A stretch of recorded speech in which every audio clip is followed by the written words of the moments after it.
अयोध्या का राज दरबार शांत था, पर अचानक हवा में एक लाल धुआं उठा। तभी एक जोर का कदम, जैसे कोई तूफान अंदर आ गया हो। और दरबार के दरवाजे पर हनुमान जी पूरे शरीर पर सिंदूर लगाए हुए खड़े थे। सबकी आंखें फैल गईं। किसी ने पहले कभी हनुमान जी को ऐसे नहीं देखा था। राम जी शांत मुस्कुराए। सीता माँ की आंख में प्रेम था, जैसे वो सब समझ गई हों। ये सिंदूर त्योहार का नहीं, ये भक्ति का रंग था। पर हनुमान जी ने ऐसा किया क्यों? ये कहानी शुरू होती है उस दिन सुबह, अयोध्या महल के एक कोमल से पल में। सीता माँ अपनी मांग में सिंदूर लगा रही थी, बिल्कुल धीरे, जैसे पूजा हो। हनुमान जी ने देखा, उनके चेहरे पर एक मासूम सा सवाल आ गया। हनुमान जी बोले, माता, आप ये सिंदूर क्यों लगाती हैं?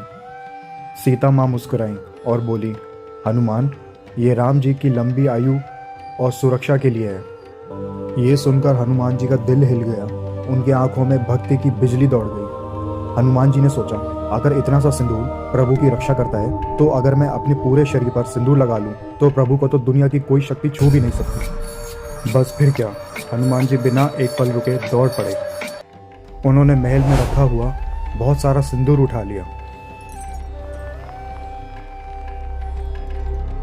हनुमान जी ने अपने हाथों में सिंदूर भरा और बिना सोचे अपने शरीर पर लगाना शुरू कर दिया। सिर, चेहरा, बाजू, सीना, पीठ, पूरा शरीर लाल हो गया।